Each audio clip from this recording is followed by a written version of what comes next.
আমরা এমন একটি জেলায় চলে আসছি, তার নাম হলো ভোলা ইলিশবেড়িয়া। তো দেখা যাক কীভাবে আছি। তো দর্শক, আসসালামু আলাইকুম, আশা করি সব ভালো আছেন। আমরা এমন একটি জায়গায় চলে আসছি, তার নাম হলো দ্বীপ জেলা ভোলা ইলিশবেড়িয়া। তো ভিতরে ঢুকলাম, ঢোকার পর খুব খানিকটা একটু ভালোই লাগলো। এখানে প্রথমত আসার পর আমরা তিনতলা একটা ভবন পাইতেছি। ভবনটা বানানো কাঠের। তো নিচে ঢুকলাম, ঢোকার পর একটু বসলাম, বসার পর খুবই ভালো লাগলো। ক্যামেরা একটু ঘুরে নিলাম, আমার ভাইকে নিয়ে আসলাম, ভাই বসলো।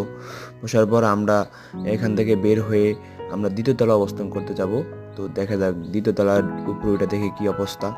তো পাশে একটা ঘর এখানে নিলাম, আমার ভাই দ্বিতীয় তলা উঠতেছি। তো প্রথমে আমার ভাই উঠতেছে, ওঠার পর আমি উঠলাম, ওঠার পর উপরে উঠলাম, ওইটা আমার ভাই বসছে।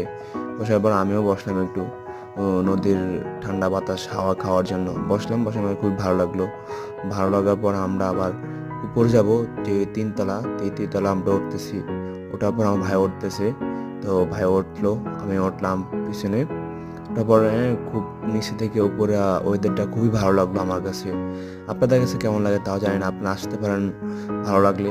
তো এখানে আসার পর উপরে থেকে ক্যামেরাটা ঘুরে নিলাম, কি সুন্দর সুন্দর জাহাজ যাচ্ছে নদী দিয়ে। আমরা নিচে ক্যামেরা নিলাম, নেওয়ার পর দেখতেছি কি সুন্দর একটা নৌকা, পাশে একটা মাঠ, বালির মাঠ, পোলাপান দুষ্টামি করতেছে। তো আমরা ওখান থেকে নাইমা আসছি, সামনের দিকে হাঁটতেছি, যে আমার ভাই আমার কিছু একটা বলছে।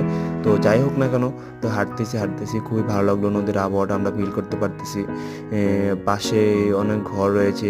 আমরা এই যে ক্যামেরাটা ঘুরে নিলাম, তো নদীর ভিউটা নিলাম। মানুষ, জেলেরা কি সুন্দর মাছ ধরতেছে। তো